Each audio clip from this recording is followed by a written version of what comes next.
When Marvel's Spider-Man dropped back in 2018, I was really excited and just geeking out in my bedroom. That game raised the bar for superhero games. Its emotional story, fluid traversal, which is just basically swinging around, and awesome combat made it a standout hit.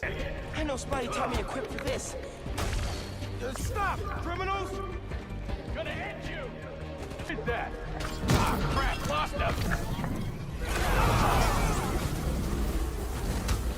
But in 2023, Spider-Man 2 came swinging in with bigger ambitions and somehow managed to improve on nearly every aspect of the original. And here are 5 reasons why Spider-Man 2 is much superior to Spider-Man 1. 2 Spider-Man, 1 incredible experience. One of the biggest additions is the ability to play as both Peter Parker and Miles Morales. And it's not just cosmetic. Each Spider-Man has his own unique skill set, animation, gadgets, and a unique combat style. Peter's symbiote powers bring a darker, more brutal energy to his attacks.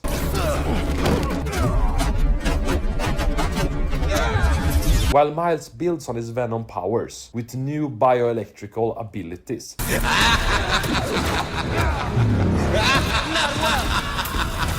That feel literally electric, or are electric I should say. And the best part, you can switch between them freely in the open world. They have different side missions, dialogue, and even NPC interactions. It's a true dual protagonist system that adds variety, keeps the gameplay fresh, and just helps develop each Spider-Man's personal story arc, without one overshadowing the other. We have a smarter and more satisfying combat. Combat in the first game was already pretty strong, but in Spider-Man 2 it's just much deeper, faster, and more strategic.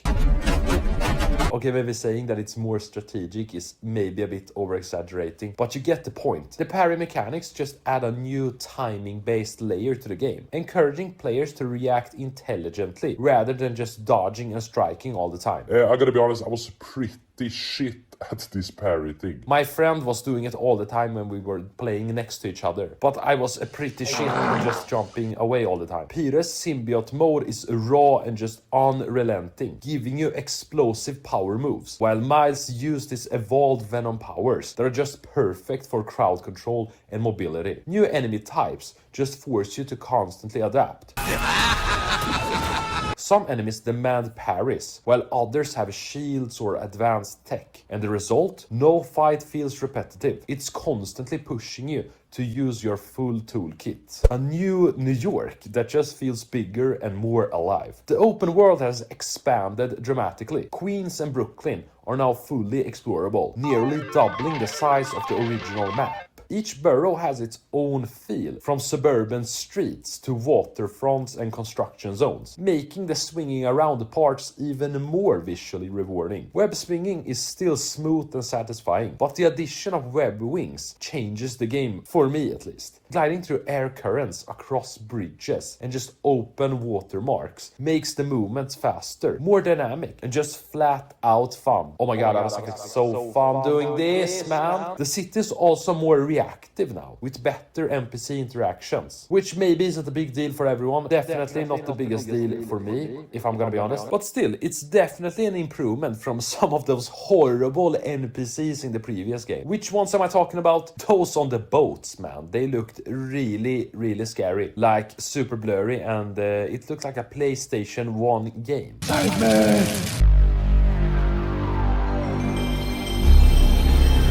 Anyway, the environment storytelling has improved, and even dynamic events that just pop up as you explore exist now, I think.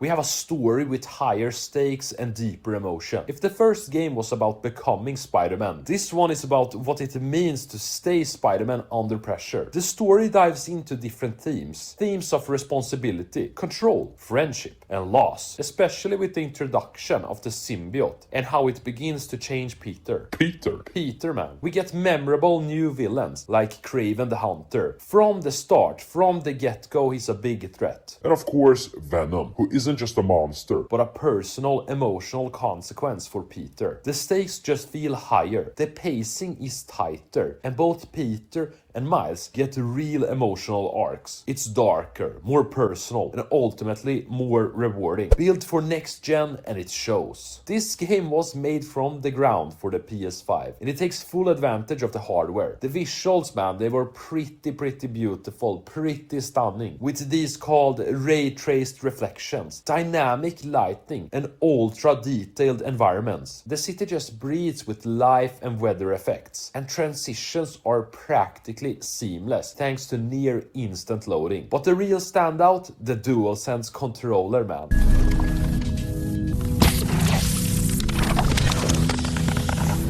You can like literally feel every web swing. It feels like I'm Spider-Man when I'm just swinging around, when I'm punching people in the face. I know Spidey taught me equipped for this.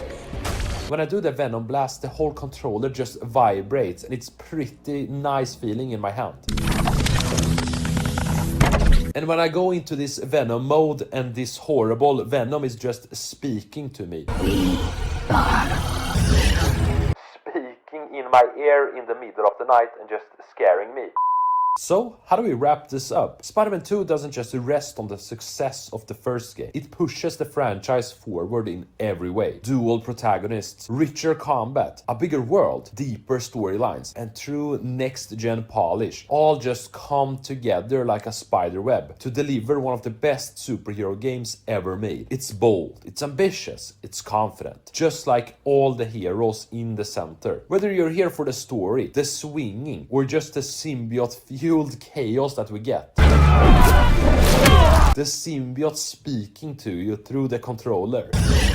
Spider-Man 2 just proves that Insomniac isn't just making great games. They're literally redefining what superhero games can be. Oh man, I'm so excited for Spider-Man 3 and this game right here, Wolverine. Oh man, it's gonna be beautiful.